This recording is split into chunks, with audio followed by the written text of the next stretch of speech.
বুঝতে হবে এটা হায়েজ না, এটা রোগ বা ইস্তেহাজা। এই অবস্থায় তালাক দেওয়া যায় কি না? যে হায়েজ নিফাজ অবস্থায় যেসব কাজ করা নিষেধ বা যেসব কাজ করা যায় না বা যেসব বিধানের পরিবর্তন হয় সেগুলো জানতে চাওয়া। দেখেন, হায়েজ নিফাজ এটা একটা চিরন্তন বাস্তবতা। হায়েজ কাকে বলে? যে মহিলাদের প্রত্যেক মাসে যে একটা নির্দিষ্ট সময়ে যেই রক্তস্রাব বের হয়, এটা হলো হায়েজ। আর নিফাজ বলা হয় গিয়ে সন্তান ভূমিষ্ঠ হওয়ার পরে মহিলাদের জরায়ু থেকে যে রক্ত বের হয় সেটাকে বলা হয় নিফাস। আরবি শব্দ হায়েজ, নিফাস। হায়েজের বিষয়টা নিয়ে আগে আলোচনা করি। হায়েজ সাধারণত মেয়েদের 9 বছরের আগে হয় না। এটা হওয়ার মানেই হলো সে এখন সাবালেগ, তার উপরে নামাজ ফরজ, রোজা ফরজ। কথা বুঝে আসছে? তো সাধারণত 9 বছরের আগে হয় না। তো 9 বছরে বা 9 বছরের পরে শুরু হয়, আর 55 বছরের পরে সাধারণত হয় না। তো মোটামুটি 9 থেকে 55 বছর এর মধ্যেই মহিলাদের, সুস্থ মহিলাদের এটা হয়। এটার সময় যেহেতু প্রত্যেক মাসেই হয়, সর্বনিম্ন সময় হলো 3 দিন 3 রাত, আর সর্বোচ্চ হলো 10 দিন 10 রাত। এখানে অনেকগুলো মাসালা আছে, কিন্তু এগুলোতে এত বিস্তারিত আলোচনা করা সম্ভব না। 2-1 ঘন্টা সময়ের ব্যাপার শুধু এটা নিয়ে আলোচনা করার। শুধু এতটুকু বলি, যদি সাধারণত 3 দিনের চেয়েও কম কারোর হয়, বুঝতে হবে এটা হায়েজ না, এটা হলো অসুস্থতা বা ইস্তেহাজা। যদি কারো 10 দিনের চেয়েও বেশি হয়, 12 দিন 15 দিন 1 মাস হতে পারে, বুঝতে হবে এটা হায়েজ না, এটা রোগ বা ইস্তেহাজা। এই অবস্থায় কোন কোন কাজ নিষেধ? হায়েজ অবস্থায় কোন কোন কাজ নিষেধ? 1 নম্বরে নামাজ পড়া নিষেধ। এই অবস্থায় নামাজ পড়া যায় না, আর নামাজের কোনো কাজাও নাই। এই অবস্থায় রোজা রাখা নিষেধ, রোজা রাখা যায় না। রোজা অবস্থায় শুরু হয়ে গেলে রোজাটা ভেঙে যায়, পরবর্তীতে রাখতে হয়। তাহলে রোজাও নিষেধ, কিন্তু যদি ফরজ রোজা হয়, রমজানের রোজা, তাহলে পরবর্তীতে কাজা করতে হবে। তাহলে নামাজ রোজার পার্থক্যটা বুঝছি? নামাজও নিষেধ, রোজাও নিষেধ, কিন্তু নামাজের কাজা নয়, কিন্তু রোজার কি আছে? কাজা আছে। এরপরে এই অবস্থায় কোরআন স্পর্শ করা যায় না, কোরআন তিলাওয়াতও করা যায় না। এই অবস্থায় মসজিদে প্রবেশ করা যায় না, এই অবস্থায় সহবাসও করা যায় না, নিষেধ, হারাম। এই অবস্থায় তালাক দেওয়া যায় কিনা? বিশুদ্ধ কথা হলো এই অবস্থায় তালাক দিলে তালাক হবে, যদিও তালাকদাতা গুনাহগার হবে, উচিত না, কিন্তু এরপরও তালাক দিলে সর্বাবস্থায় তালাক হয়ে যায়। তো এগুলো করা যায় না। করা যায় কি কি? এই অবস্থায় জিকির করা যায়, সুবহানাল্লাহ, আলহামদুলিল্লাহ, লা ইলাহা ইল্লাল্লাহ, আল্লাহু আকবার। এই জিকিরগুলো করা যায়। দুরূদ শরীফ, নবীর উপরে দুরূদ, আল্লাহুম্মা সাল্লি আলা মুহাম্মদ, এই দুরূদ পড়া যায়। ইস্তিগফার, আস্তাগফিরুল্লাহ আল্লাযী লা ইলাহা ইল্লা হুয়াল হাইয়ুল কাইয়্যুম, অথবা আস্তাগফিরুল্লাহ রাব্বি মিন কুল্লি যামবি ওয়া আতুবু ইলাইহি, এগুলো পড়া যায়। বুঝে আসছে?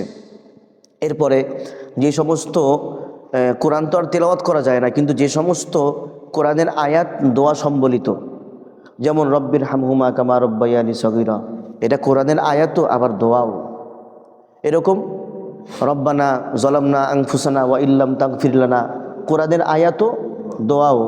রব্বি হাবলি মিনাস সলিহিন, আল্লাহ আমাকে নেক সন্তান দেন, কোরআনের আয়াতও দোয়াও। এই দোয়া সংক্রান্ত যে আয়াতগুলো আছে, এগুলো দোয়ার নিয়তে পড়া যায়, আয়াত হিসাবে না, বরং কি হিসাবে?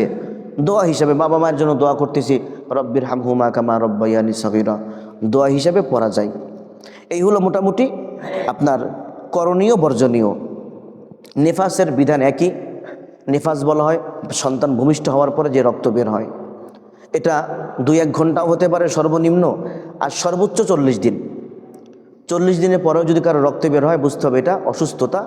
তো এরপরে নামাজ রোজা সে চালিয়ে যাবে। কিন্তু 40 দিনের আগে যদি রক্ত বের হয়, বা 2 দিন বের হলো, আবার বন্ধ, আবার রক্ত বের হলো, সর্বোচ্চ 40 দিন। কথা বুঝে আসছে?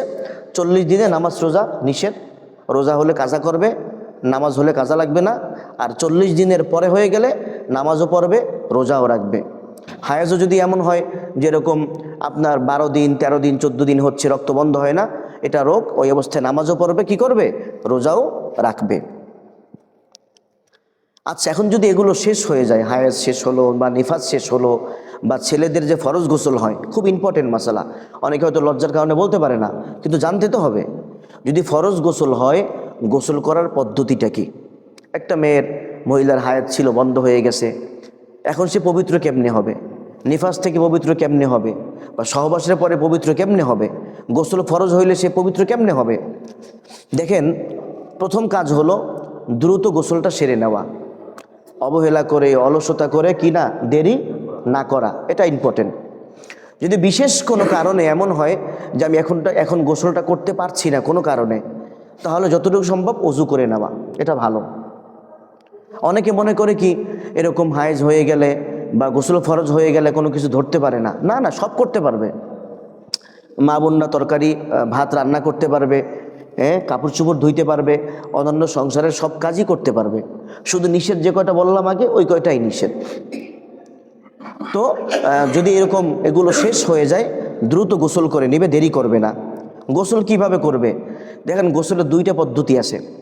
একটা হলো কোনো মতে ফরজ আদায় করে গোসল করা, আরেকটা হলো সুন্নাহ মোতাবেক গোসল করা। দুই গোসলের দ্বারাই সে পবিত্র হয়ে যাবে, কিন্তু সুন্নতেরটা বেশি উত্তম। জায়েজ কোন গোসল? যার গোসল ফরজ হয়ে গেছে, হায়েজের কারণে হোক, নেফাসের কারণে হোক, বা অন্য কোনো কারণে হোক, সে গোসলের সময় গড়গড়া করে কুলি করবে, ভালোভাবে নাকে পানি দিবে, সমস্ত শরীর আপাদমস্তক সব ধুয়ে ফেলবে, যেন শরীরের কোথাও যেন এক চুল পরিমাণ শুকনো না থাকে। যদি নীল পালিশ থাকে হবে না, কিন্তু এরকম প্রতিবন্ধক যা আছে এগুলো থাকলে কিন্তু আর হবে না, এগুলো থাকতে পারবে না। বাস এই যদি গোসল করে, যদি শরীরে কোনো নাপাক না থাকে, আলহামদুলিল্লাহ তার গোসল হয়ে গেছে। কিন্তু এটা সুন্নাহ গোসল না। সুন্নাহ গোসল কেমনে? সে প্রথমে গোসলখানা গিয়ে যদি কোনো নাপাক থাকে শরীরে বা কাপড়ে, এইটা ধুয়ে নিবে, অথবা যদি কাপড় বেশি অসুবিধা হয়, কাপড়টা পরিবর্তন করে নিবে। যখন শরীরে আর কাপড়ে নাপাক থাকবে না, এরপর সে ওযু করবে, এরপর মাথায় 3 বার পানি দেবে, এরপর সমস্ত শরীর ভালোভাবে ধুয়ে ফেলবে। এটা হলো সুন্নাহ গোসল। তাহলে সুন্নত মোতাবেক করুক আর জায়েজ মোতাবেক করুক, গোসল কিন্তু হয়ে যাবে, ব্যক্তি পবিত্র হয়ে যাবে। কিন্তু সুন্নাহ মোতাবেক করলে কি হইল? উত্তম হইল, সওয়াব বেশি হইল। এই হলো মোটামুটি সংক্ষিপ্ত মাসালা। আর বেশি বর্ণনা করা ওইভাবে সুযোগ নাই। তো যতটুকু বললাম, আল্লাহ তাআলা যেন আমাদেরকে বা মা বোনদের সবাইকে বুঝার তৌফিক দান করুন।